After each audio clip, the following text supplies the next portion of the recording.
was Harriet Hunter. That's a good word. Feisty. I did not take a degree in art. I took a degree in education. I did not really do art other than kindergarten art until I came to Panorama. Was that my mother would park me in the local art museum at an art program while she went to work. And I loved it, and I quickly learned that I liked the modeling, which was working with clay, with this plasticine. And although they did have drawing classes, but that was my introduction to art.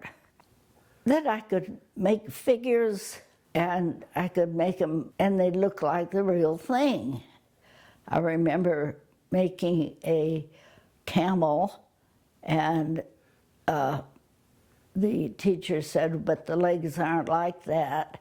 So my parents took me to the zoo, and I said, oh, that's what they look like. So that all of my art has been acquired, learning by doing. That's what I've been doing all along.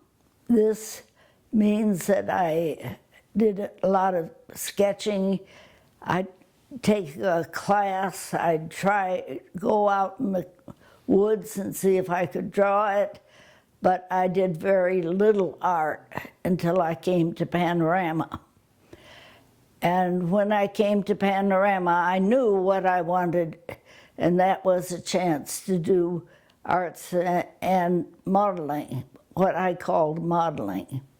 First week I was here, I was trying to find the ceramic studio, which is a little hard to find. And the second week I was going into the art class, and there I saw 10 big easels and everybody painting with oil. I thought, oh, how wonderful, only I can't do that.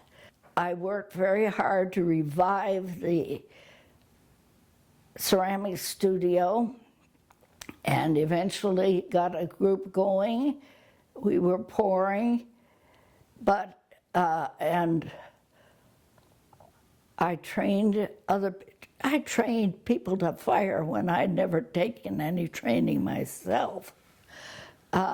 I trained people to fire, and things were going fine, and just at that moment, things died over in the art room, and they called me up and said, would you just put your name after it in the phone directory? I said, okay. And of course, that made me in charge. So I switched over to the arts section and worked very hard trying to develop that. The tendency in a volunteer situation like we have is that you go have a wonderful group that's going well, and you have good leadership and good financing and so forth, but then it goes downhill or it ceases to exist. And so I had to learn how to do the finances of how to do publicity, how to talk on the radio. There's so many things I had to learn. I learned how to do a kiln. I learned how to run a class. I learned how to set up a studio, how to entice people to come in, and it was great. I was learning so much. I had to go out and find teachers, and this was, you like to paint? Oh, that's nice. What kind of painting do you do? Would you like to teach? And by golly, every once in a while I'd have someone who would bite. I was desperately looking for teachers, and I ran into Kate Tolles, who I said, "Would you teach?" She said, "Sure, I'll teach people the beginning painting." And she was teaching watercolor, and we had no people doing watercolor. I said, "Fine, you can teach watercolor." So we had I took her down to Veronica and checked her in as an art teacher. And she did wonderfully. She developed a watercolor class, plastic molds, all sorts of clay, and I didn't know what to do with them. They just handed me the treasury and said, "You're it." So I started taking classes at the senior center, and there I learned a great deal about what ceramics were and how you worked them, and I was determined to learn the wheel. Everybody wants to do the wheel, you know. The studio was and still is behind the chalet in what you think of as the barn. And it was a very small room at that point. We had this old kiln and an old wheel and lots of molds.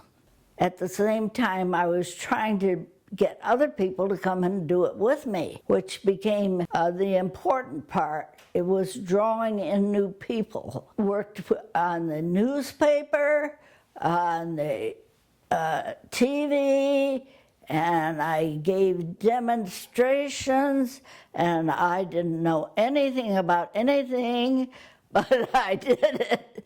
Pretty soon we had a group that were all pouring and making things and firing.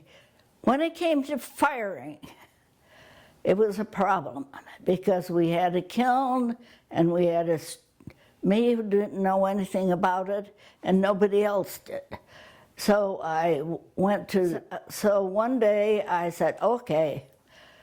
I got out the directions and I read them and I put the pots in the kiln and I held my breath and I didn't blow up the place.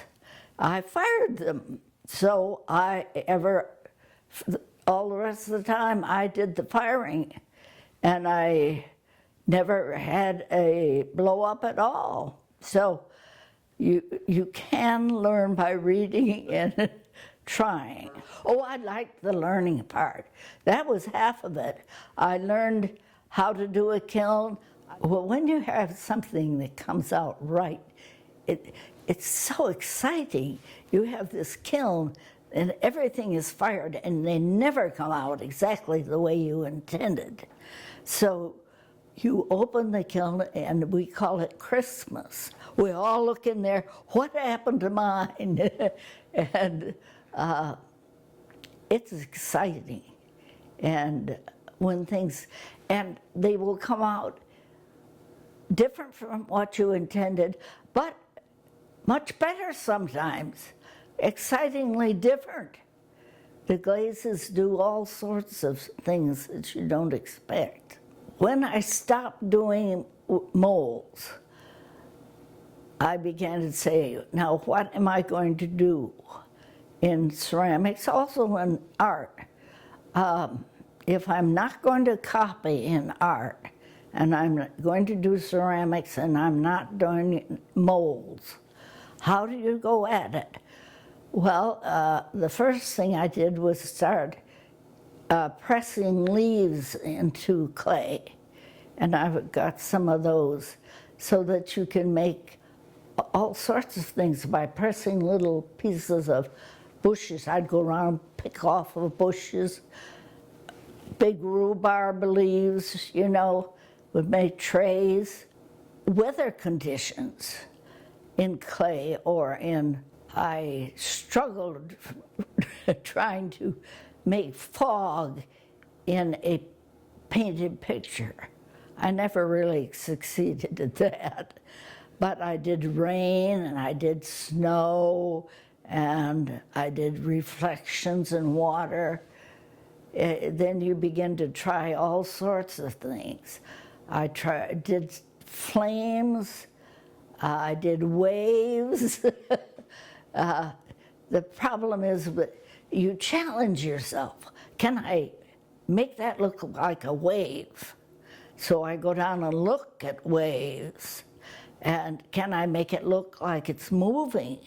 So I made little figurines like this. Can I make a figure that tells a story? And the same thing with the painting. Can you make a painting that tells a story? Like you tell a story. I went through the figurine stage, and none of my figures really had faces. So one day I said, okay, I'm going to learn faces. Can you draw a face looking this way? Can you draw a face looking that way, this way? You know, can you draw a baby's face? Oh, I remember walking over to a woman who had a baby in a wagon. I said, oh, let me look at it. And I looked, oh, no chin. Ah! I ran back. I think I scared the poor woman. And I took the chin off, and it looked like a baby. What makes a woman look like a woman? What makes a man look like a man? What makes I did all the different ages, teenager and so forth. I began to see how you made a picture or a figure look like a teenager or an old man or a baby. You know, it's fun. You sort of challenge yourself, trying. Come and try. You can learn. You can try different things, and you can fail. You can crack your clay and squish your art up, but keep on going. Don't give up.